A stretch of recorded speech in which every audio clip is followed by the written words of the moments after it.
जय हिंद दोस्तों। आज हम बात करने वाले हैं एनपीएस के बारे में, जो कि आज के बजट सेशन में प्रमुख मुद्दा रहा है। जो कि हम लोग का मांग रहा है कि एनपीएस को हटा के ओपीएस कर दिया जाए, लेकिन जो चीज़ें हुई है वो हमारे एक्सपेक्टेशन से उलट हुई है। आप इनके भाषण को भी सुन सकते हैं, जब ये कह रहे थे कि हम एनपीएस में आपके जो 10% कंट्रीब्यूशन है उसको बढ़ा के 14% कर रहे हैं। इससे क्या असर पड़ेगा, तमाम चीज़ों पे हम डिस्कस करेंगे। चैनल पे नए हैं तो सब्सक्राइब जरूर कर लीजिएगा इसी तरह के वीडियो के लिए। तो सबसे पहले हम बात कर लेते हैं कि एक्चुअली में आज के बजट में जो टैक्स से रिलेटेड जो कुछ भी मिला वो अलग मुद्दा है। चूँकि टैक्स बेनिफिट किसको मिलता है? जिसका इनकम 7 लाख 8 लाख 10 लाख होता है उसको बेनिफिट अगर देते हैं तो अच्छी बात है और देना भी चाहिए।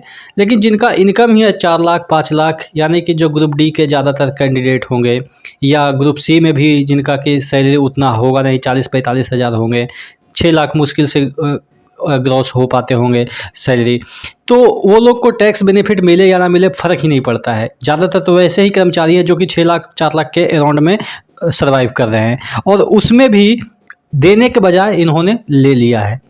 और जो हम लोग ओपीएस की मांग कर रहे थे, तो ओपीएस जैसा ही ये गोल मटोल कि अब आपका पैसा उस समय ज़्यादा निकलेगा, इसीलिए आपका कटौती ही ज़्यादा कर लेंगे। यानी कि पहले देखिएगा एनपीएस में आपका 10% कटता था। एनपीएस में बड़े बदलाव का ऐलान, एम्प्लॉयर योगदान 14%, कर्मचारियों की सैलरी पर होगा असर। कहने का मतलब ये है कि पहले अगर आपका सपोज ग्रुप डी ज्वाइन करते हैं, 18,000 आपकी बेसिक सैलरी होती है, और उसके पे 50% डी, यानी कि 27,000 आपका जो होता बनता है सैलरी, 27,000 आपको मिलेगा। वो अलग बात है, कुछ इंसेंटिव वगैरह 1,000-2,000 के लिए हम उतना यहाँ पे लीपापोती नहीं कर रहे हैं। बेसिक सैलरी आपका 27,000 है। बेसिक मतलब कि डीए प्लस बेसिक 27,000 में पहले सरकार लेती थी आपसे कितना, 2700 इसमें से काट लेती थी। यानी कि इसमें से भी 3,000 अगर कट जाता है तो आपकी कितनी सैलरी हो गई, 24,000, यानी कि आपके अकाउंट में 24,000 आएगी। अब सरकार को इसमें 4-5% देना चाहिए। अपने तरफ से जो 14% वो दे रही थी वो 18 कर देती, और हमारा 10% ले रही थी वो 6 कर देते। लेकिन नहीं, वो अपना तो 14 रखे ही हैं, लेकिन हमारा भी 14 कर दिए। पहले 10 था वो 14 कर लिए। कहने का मतलब ये है कि अब आपका 14% कटेगा, यानी कि 4% एक्स्ट्रा, तो यानी कि 27-54, यानी कि आप 1,000 रुपया एक्स्ट्रा और काट लो।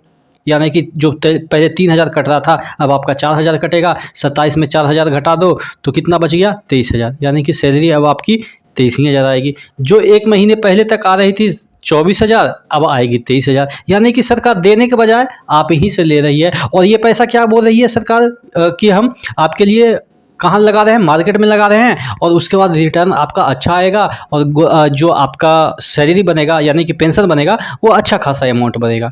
भाई, हमारे ही पैसे को हमको जब जिंदा थे तब तक तो नहीं दे रहे थे, अब पेंशन पे भरोसा करके हम अभी भूखे रहे हैं, ये आप कहना चाह रहे हो? यानी कि हम भविष्य के लिए जमा करें, हमारा ही पैसा को आप जमा कर रहे हो, और उसके बाद कर रहे हो कि हम आपको बुढ़ापे में देंगे। पता नहीं बुढ़ापे तक हम जिंदा भी रहे या ना रहे, पहले जिंदा है तब तक तो बढ़िया से खाने दो, नहीं, लेकिन उसी में से ये लेंगे। हाँ, अगर आपको हम लोग के बारे में सोचना ही था कि हम बुढ़ापा में अच्छा खासा अर्न करेंगे, हमारा अच्छा खासा पेंशन होगा, तो जो आप अपने तरफ से 14% दे रहे थे हमारी सैलरी का, बेसिक और प्लस डीए का, इसको बढ़ा के 4% इसी से आप अपने तरफ से ऐड कर देते, 18% कर देते, हम लोग का 10 ही छोड़ देते। तो ऊपर भी तो बात वही था कि जो आपका एनपीएस में जाएगा, जो आपका अभी जा रहा था कितना, 24%, 10 प्लस 4 14 24, तो अब कितना जाएगा, 28%। तो 28% ही करना था, तो आप अपने तरफ से 18 कर देते, और हम लोग से 10 कट ही रहा था, 10 रहने देते। चूँकि हम लोग कितना 24-25 हज़ार में, अगर आप शहर में रहेंगे, 2 बच्चे रहेंगे आपके, आप खुद 2 रहेंगे, आपके मम्मी पापा रहेंगे, क्या 24,000 में ज़िंदगी कट जाएगी? मैं उन बच्चों के लिए बोल रहा हूँ जो कि अभी अभी ज्वाइन करेंगे।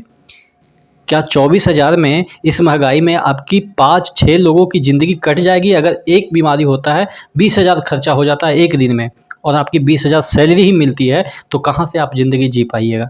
तो ये मुझे लग रहा है कि एकदम से ये फाइनेंस जो मिनिस्टर हैं, मुझे गलत वर्ड तो यूज नहीं करनी चाहिए, लेकिन आप क्या कह सकते हैं, अरे इसमें भी स्लैब बांट देनी चाहिए ना, कि जिनका इनकम ज़्यादा है उनका कटौती कर लो, लेकिन जिनका इनकम ही 10-20 हज़ार है उसका कहाँ से आप काट के क्या उसको दे रहे हो भाई।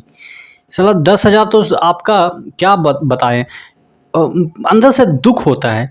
10 हज़ार तो आपका हाउस रेंट लग जाता है 8 हज़ार, 20 हज़ार सैलरी, 22 हज़ार सैलरी है, 24 हज़ार कट कुट के मिल रहा है, आपका 10 हज़ार हाउस रेंट है, और हाउस रेंट के नाम पे कितना देंगे आपको 10%, जो कि आपका बेसिक सैलरी का 10% कितना हुआ 18 हज़ार। अगर बेसिक सैलरी है तो 1800 रुपया बेसिक सैलरी का 10% आपको अगर हाउस रेंट मिल रहा है, और आपको लग रहा है 5 से 6 हज़ार मिनिमम, कोई भी शहर में जाइएगा 5 से 6 हज़ार में आपको बिना उतना के फ्लैट नहीं मिलता है, और आपको दे रहा है सरकार कितना 1800।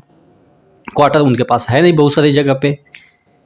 तो ये चीज़ें लगता है कि कहाँ से भाई, कैसे आदमी सर्वाइव करेगा। लगता है कि नौकरी नौकरी हो जाता है, लेकिन नौकरी अगर छोटी हो ना तो भाई जीना मुश्किल कर देते हैं ये सरकार वाले लोग। आप क्या सोचते हैं नीचे कमेंट करके ज़रूर बताइएगा। मेरा तो जितना खून खौला इस बजट को देख के एनपीएस के मुद्दे पे, वो मुझे लग रहा है कि आप लोग भी इस बात को समझ पा रहे होंगे। आप ज़रूर अपनी जो भी मन में आए प्रतिक्रिया ज़रूर दीजिएगा। नेक्स्ट वीडियो मिलते हैं, चैनल को ज़रूर सब्सक्राइब कर लीजिएगा।